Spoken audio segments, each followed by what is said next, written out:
Bismillahirrahmanirrahim. Assalamualaikum warahmatullahi wabarakatuh.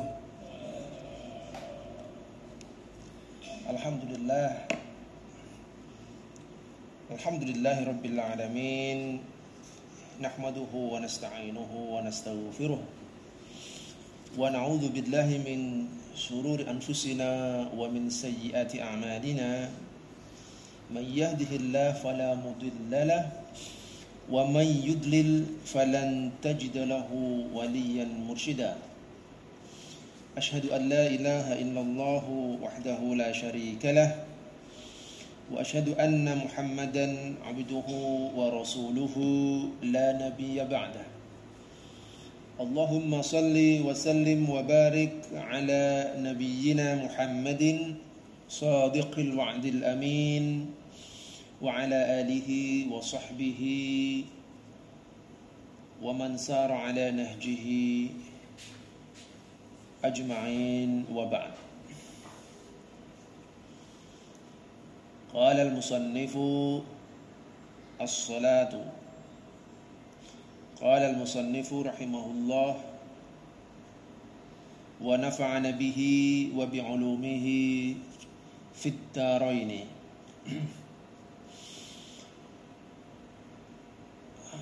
Bapak Ibu jamaah sekalian yang dimuliakan Allah Subhanahu wa taala, selalu kita panjatkan puji syukur kehadirat Allah Subhanahu wa taala atas semua nikmat, semua karunia, sehingga kita senantiasa dapat menjalankan perintah-perintah Allah Subhanahu wa taala, menjalankan sunnah-sunnah nabinya, melaksanakan sholat secara berjamaah pada siang hari ini, dan kita lanjutkan dengan ta'lim, yaitu kita bersama-sama membaca, memutola'ah kitab fiqhus sunnah yang ditulis oleh Syekh Sayyid Sabiq rahimahullah. Bapak Ibu sekalian, jamaah yang dimuliakan Allah SWT, pada pertemuan sebelumnya, tepatnya 1 bulan yang lalu, kita telah membaca dan membahas bab mengenai thaharah. Oh, kurang dekat.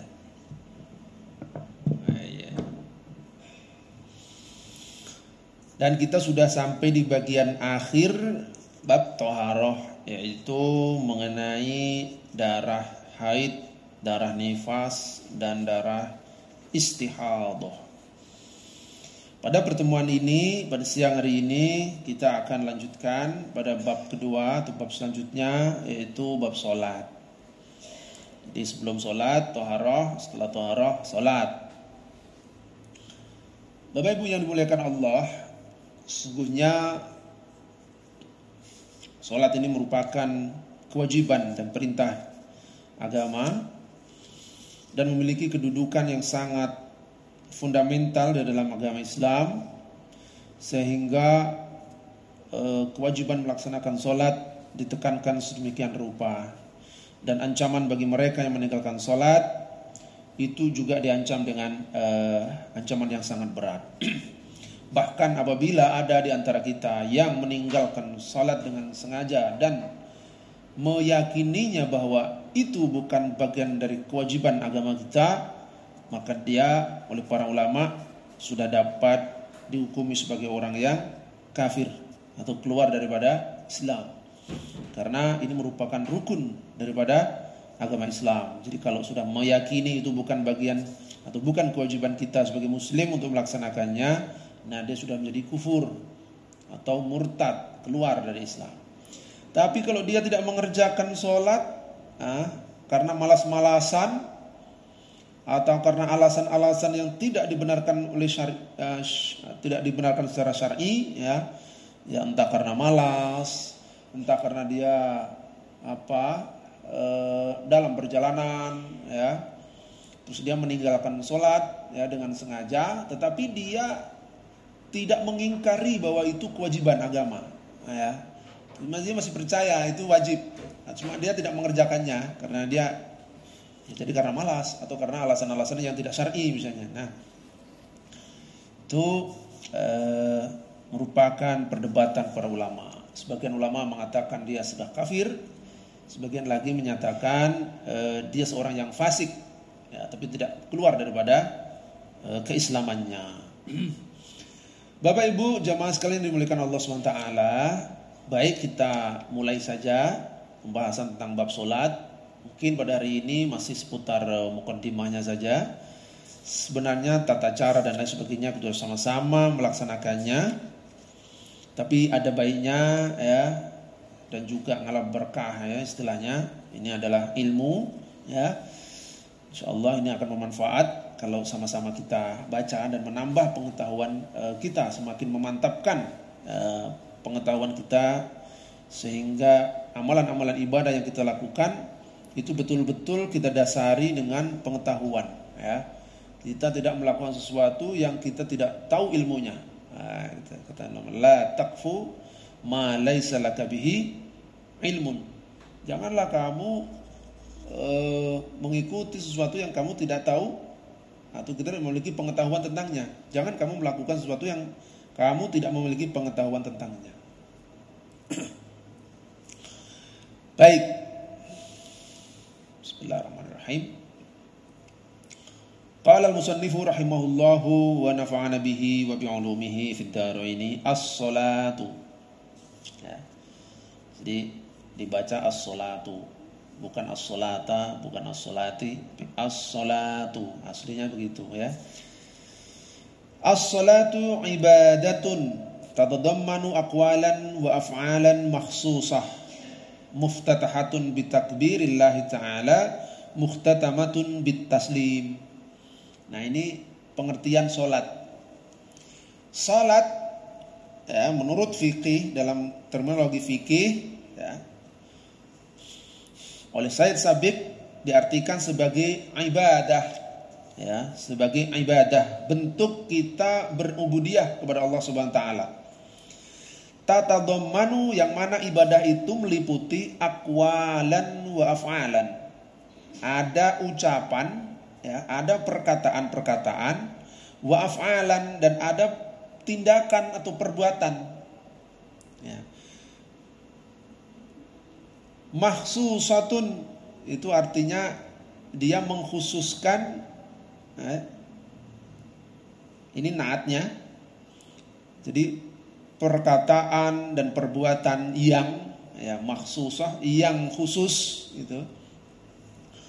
Muftatahatun bitakbirillahi ta'ala atau bitakbir ya, yang dibuka atau dimulai dengan takbiratul ikram, takbiratul ikram, dengan takbir Allahu Akbar. Wa muhtatamatun bitaslim, dan diakhiri dengan salam. Nah, menurut ulama usul fiqh ya, ta'rif itu dia harus jami' mani ya, diantaranya definisi ta'rif. Jadi definisi itu harus melingkupi, mencakup. Dia juga harus mani, dia juga harus bisa apa istilahnya itu membatasi. Jadi definisi itu ya mencakup dan juga membatasi. Kalau di sini kita lihat ya, salat itu apa? Aqwalun wa af'alun. Ada perkataan, ada perbuatan. Jadi meliputi semua perkataan dan semua perbuatan. Bukan semua, maksudnya banyak perkataan, banyak perbuatan. Nah itu jami' dia. Makhsusah, nah di sini mani dia dibatasi. Makhsusah berarti dia perkataan dan perbuatan itu tertentu. Tidak semua perkataan, tidak semua perbuatan. Nah, tadinya umum.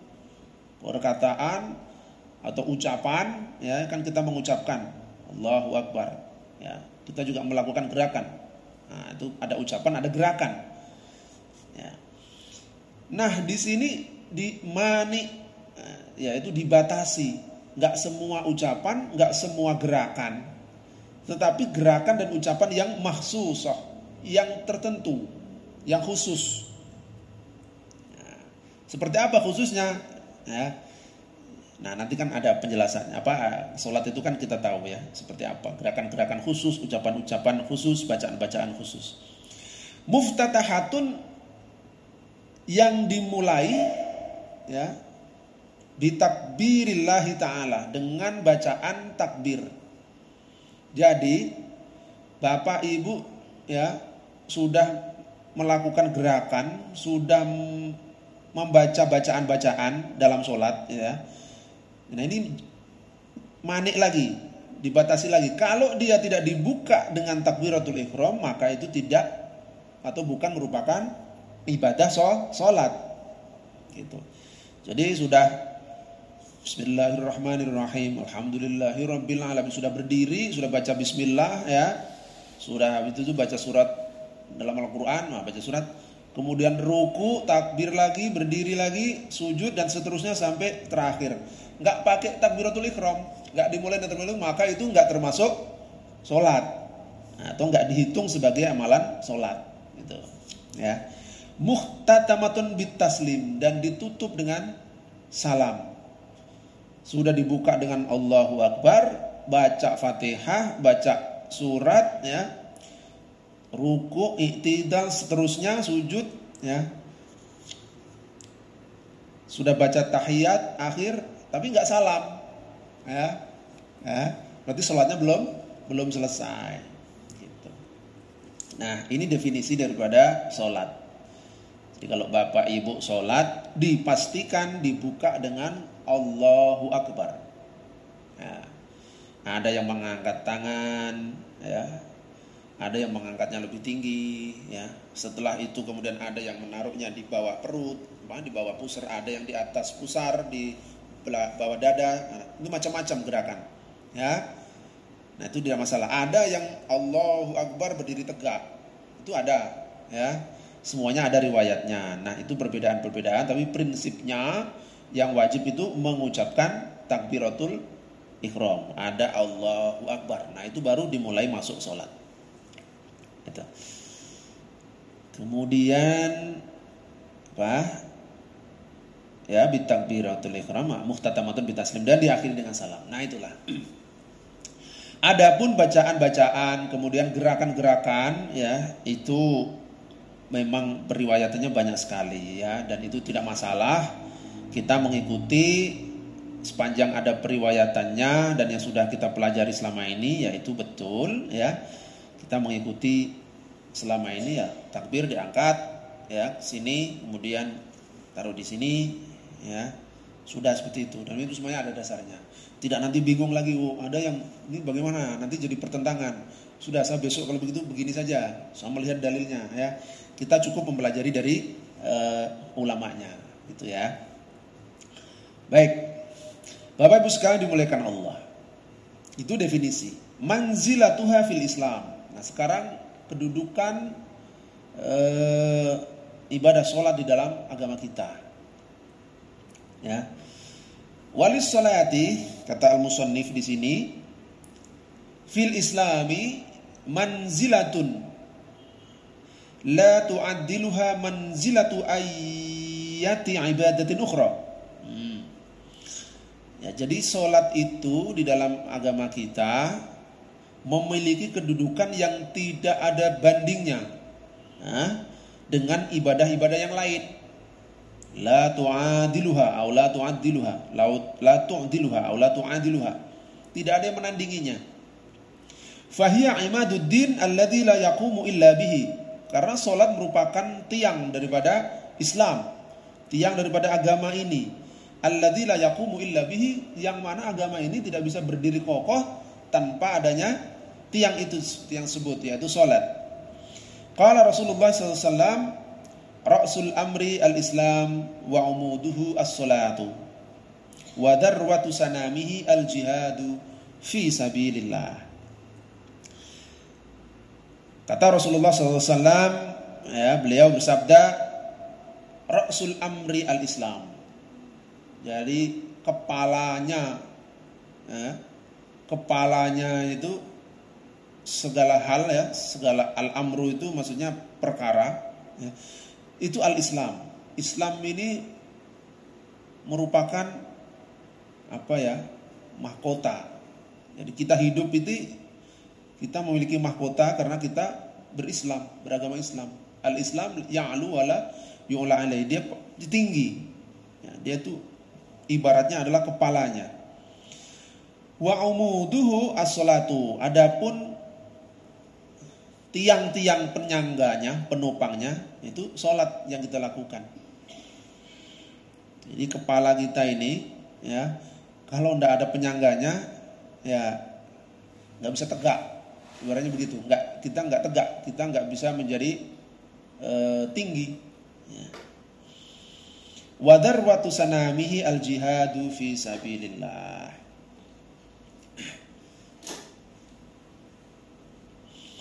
Wa hiya awwalu ma aujabahu Allah Ta'ala minal ibadat. Ya, salat itu merupakan kewajiban yang pertama kali diperintahkan oleh Allah SWT dari ibadah-ibadah yang lain. Tawalla ijabuha bi mukhatabati rasulihi lailatul mi'raj min ghairi wasitah. Menurut Said Sabiq, perintah melaksanakan salat ini ya itu langsung diucapkan oleh Allah SWT atau diperintahkan oleh Allah kepada Rasulnya tanpa perantara. Ya. Kalau perintah puasa ya ada turun ayat, ya kan, melalui malaikat Jibril. Apalagi perintah-perintah yang lain misalnya perintah zakat ya melalui Al-Quran, melalui perantara malaikat Jibril. Tapi perintah salat ini Allah SWT bimukhatabati rasulihi ya langsung Allah bermukhatabah, berbicara istilahnya ya, langsung menyampaikannya kepada Rasulnya, yaitu kepada Rasulullah SAW. Lailatul Mi'raj yaitu pada malam Isra Mi'raj. Min ghairi wasithah, tanpa pakai perantara. Wa qala Anas, menurut Anas dia berkata, furidat as-salatu 'ala Nabi sallallahu alaihi wasallam lailat asra bihi 50. Thumma naqasat aw nuqisat hatta ju'ilat khamsan. Jadi pertama kali salat itu diwajibkan kepada Rasulullah atau kepada Nabi ya pada malam Isra Mi'raj itu 50 kali salat. Kemudian dikurangi sampai menjadi 5. Summa nudiya ya Muhammad. Setelah itu kemudian Allah berkata kepada Nabi Muhammad, innahu la yubaddalul qawlu ladayya. Ya, jadi ketetapan salat ini la yubaddalul qawlu ladayya, tidak lagi diubah-ubah. La yubaddal, tidak berubah, al-qawlu apa ketetapan ini, ladayya dariku gitu ya. Jadi Allah mengatakan ketetapan ini tidak akan diubah lagi. Wa innalaka bihadhil khamsin. Namun demikian ya, kamu dengan mengerjakan 5 ya, salat yang 5 ini akan mendapatkan pahala 50 yang pertama tadi. Jadi perintah pertama 50 dikurangi jadi 5. Allah mengatakan ini gak akan diubah, tapi kamu tetap dapat pahala 50 dengan mengerjakan 5. Jadi ini bentuk anugerah dan kemurahan dari Allah SWT.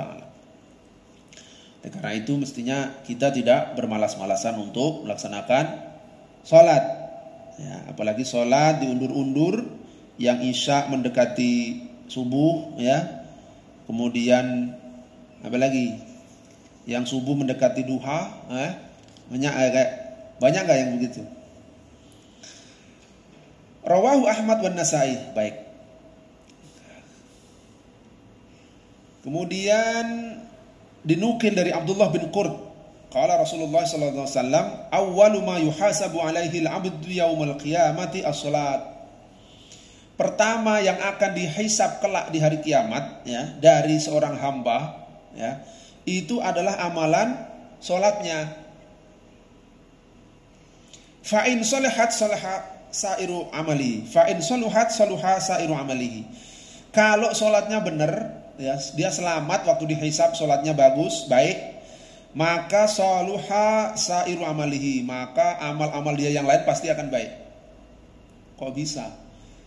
Berarti sholatnya betul, sholatnya benar, sholatnya baik, ya. Tapi kalau rusak sholatnya, fasada sairu amalihi. Kalau rusak sholatnya, maka amalan-amalan yang lain rusak. Kok bisa seperti itu? Iya, karena sholatnya tidak benar. Gitu. Jadi sholat tidak hanya gerakan-gerakan, ya.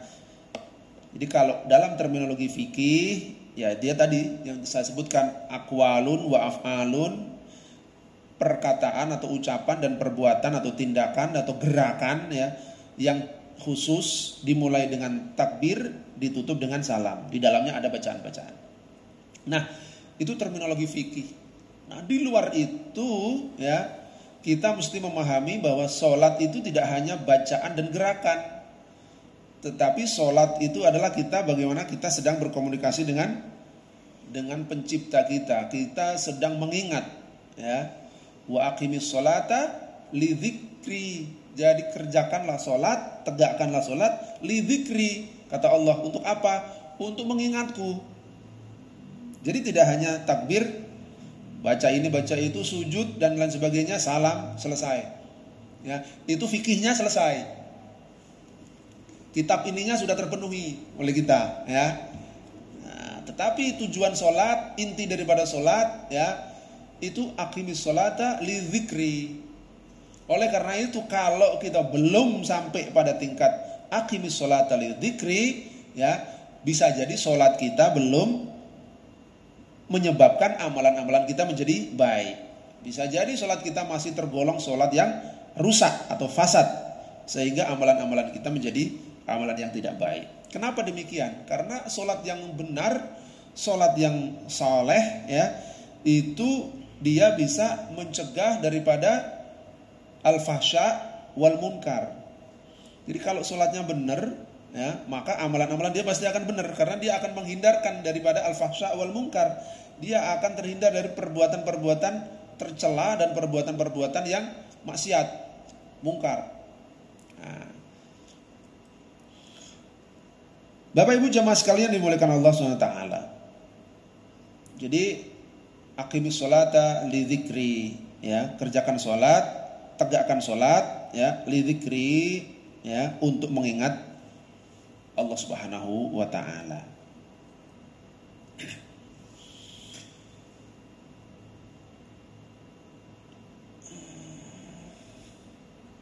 Nah, wahia, nah sholat itu sendiri, ya, akhir wasiyati wasabi biha Rasulullah sallallahu alaihi wasallam inda mufaraqatid dunya, ya, itu merupakan wasiat terakhir ketika baginda Rasulullah SAW akan meninggal, ya, beliau akan menjelang wafatnya beliau. Jadi wasiat terakhir beliau adalah sholat. Beliau mengatakan, mana tadi? Wahwa yulafid atau yalfidu anfasahu al-akhirah, di mana beliau saat menghembuskan nafas-nafas terakhirnya, ya, nafas-nafas terakhir beliau mengatakan sambil terengah-engah gitu maksudnya, ya, nafasnya itu, as-salatu as-salatu wa ma malakat aimanukum, ya. Jadi jagalah salat kalian, ya, as-salatu as-salatu, jagalah salat kalian. Wa ma malakat aimanukum, ya, wa ma malakat aimanukum, dan berhati-hatilah dengan budak, ya, wa ma malakat aimanukum. Tapi ini maksudnya salat itu menjadi wasiat terakhir yang ditekankan oleh Rasulullah SAW kepada umatnya, ya, karena pentingnya atau kedudukan salat yang tinggi di dalam agama ini. Wahia akhiru ma faqada yafqudu minad dini fa in da'at din kulluhu.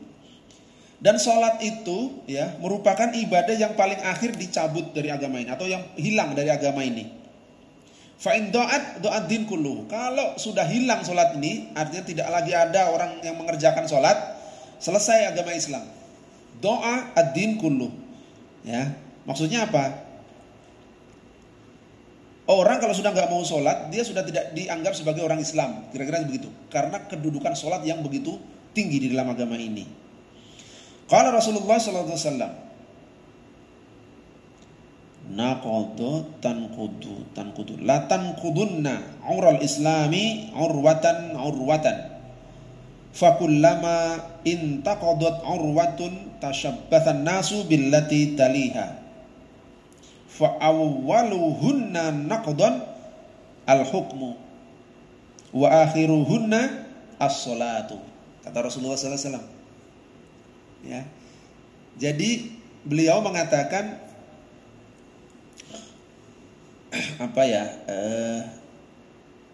ikatan atau tali gitu ya. Tali agama ini itu akan niscaya akan berkurang. Ya, niscaya akan berkurang.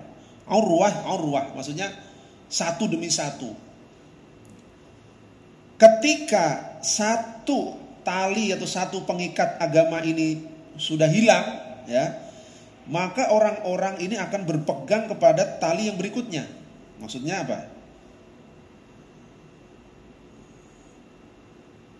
Fa'awwaluhunna naqdan al-hukum. Nah, yang pertama kali hilang dari agama ini adalah hukum.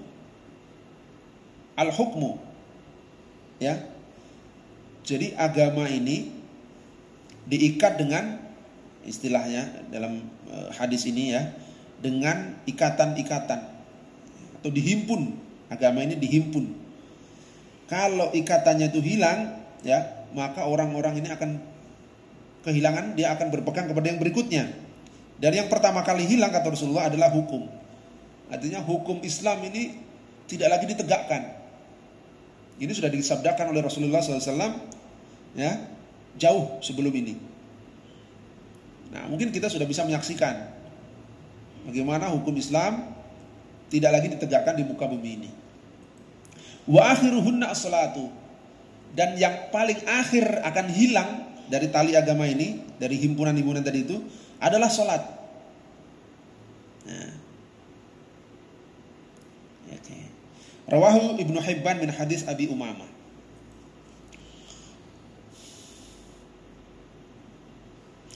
Allah Subhanahu wa taala juga menekankan dengan melalui ayat Al-Qur'an, ya, mengenai pentingnya salat, di mana Allah menyebut salat di dalam ayat-ayat Al-Qur'an itu kadangkala diiringi dengan zikir, ya, dengan kata-kata zikir, yaitu ingat.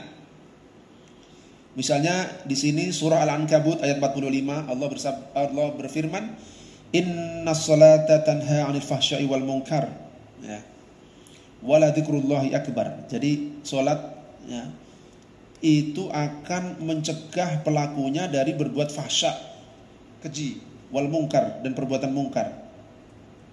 Wala dzikrullahi akbar, dan mengingat Allah, ya, sungguh mengingat Allah itu akbar, apa? Besar, pahalanya besar. Wala dzikrullahi akbar, pahala mengingat Allah itu sangat besar. Oleh karena itu kalau Bapak Ibu sholat, di dalamnya harus mengingat Allah. Gitu, ya. Kenapa sholat bisa mencegah fahsya wal munkar? Karena sholatnya mengingat Allah, bukan mengingat yang lain. Kita sholat, berdiri, takbir, baca Fatihah dan seterusnya, ruku, sujud dan lain sebagainya. Tapi kita tidak mengingat Allah. Yang kita ingat dunia. Nah, yang kita ingat dunia. Kita ingat apalah jabatan, kita ingat apalagi pekerjaan, kita ingat apalagi harta kita ingat lagi keluarga kita mengingat selain Allah. Sehingga sholat tidak bisa mencegah daripada al-fahsya wal munkar.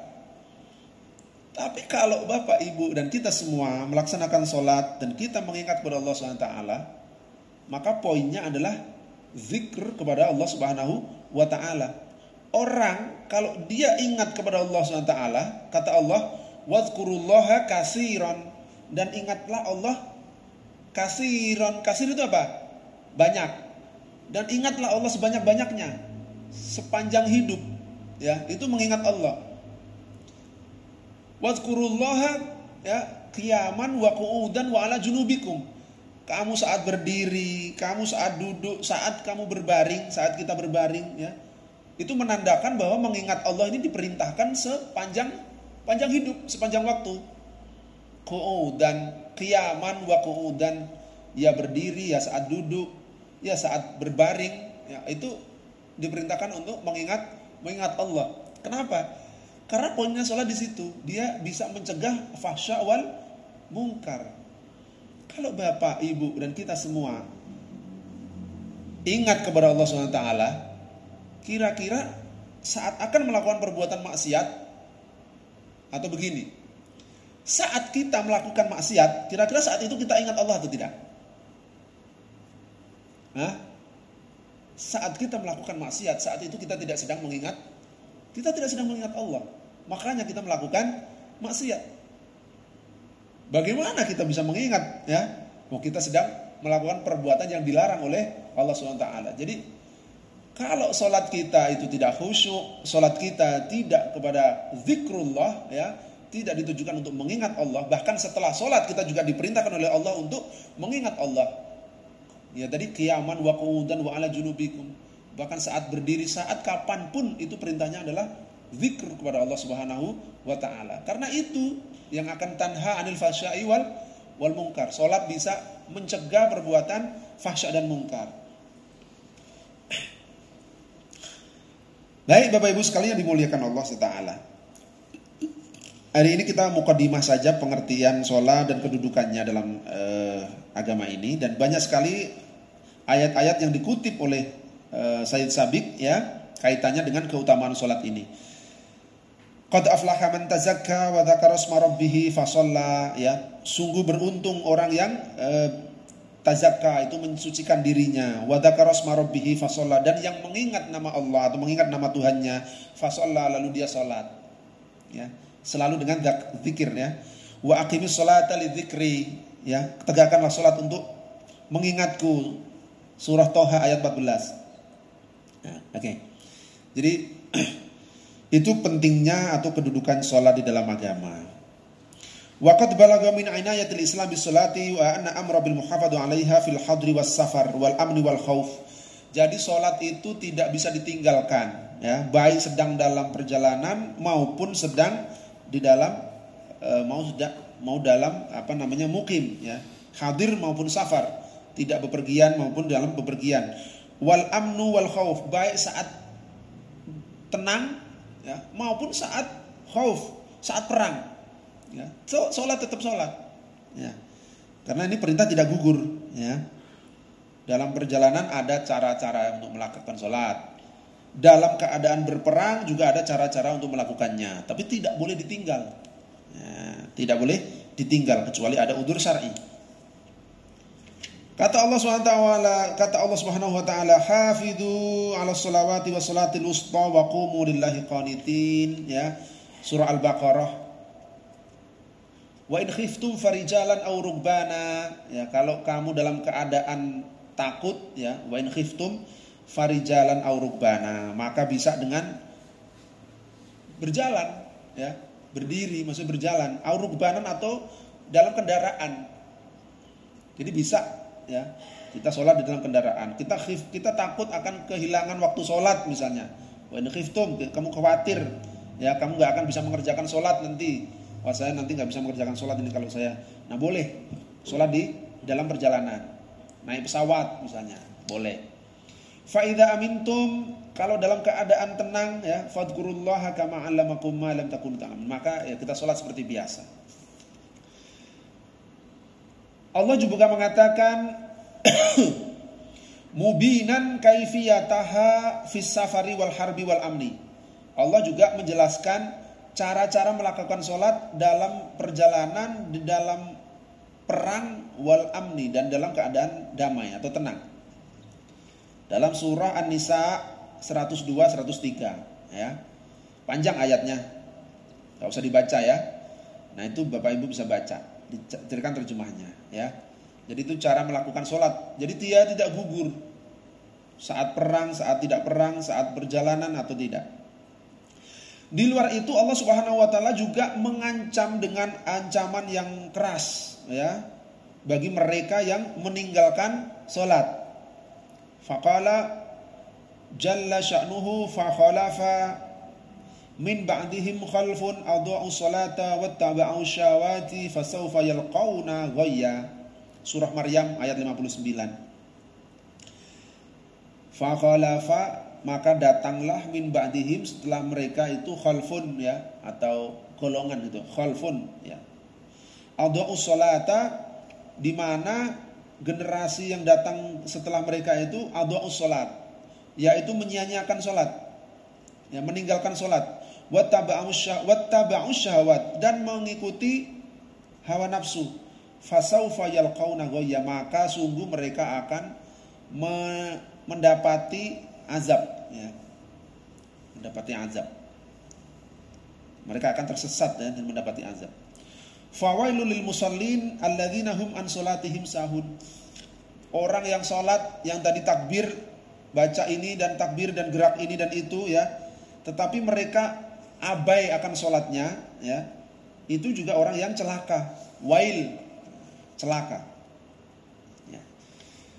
Jadi itu ancaman daripada Allah Subhanahu wa taala bagi kita yang meninggalkan salat atau kita yang mengerjakan salat tetapi abai. Seperti apa itu abai? Wailul lil musallin alladzina hum an salatihim sahun alladzina hum yura'una wa yamna'unal ma'un. Jadi mereka yang berbuat riya, ya. Dan juga mereka yang yamna'unal ma'un, mereka menghalang-halangi dari orang yang membutuhkan pertolongan. Ya. Itu ancaman bagi orang yang sholat, bahkan apalagi orang yang tidak melakukan sholat. Bapak Ibu sekalian jamaah rahimakumullah. Baik, ini sedikit saja. Pada pertemuan yang akan datang insyaallah kita akan masuk kepada bab tentang waktu-waktu sholat, ya. Itu pasti nanti akan banyak sekali pendapat para ulama mengenai waktu-waktu sholat, ya.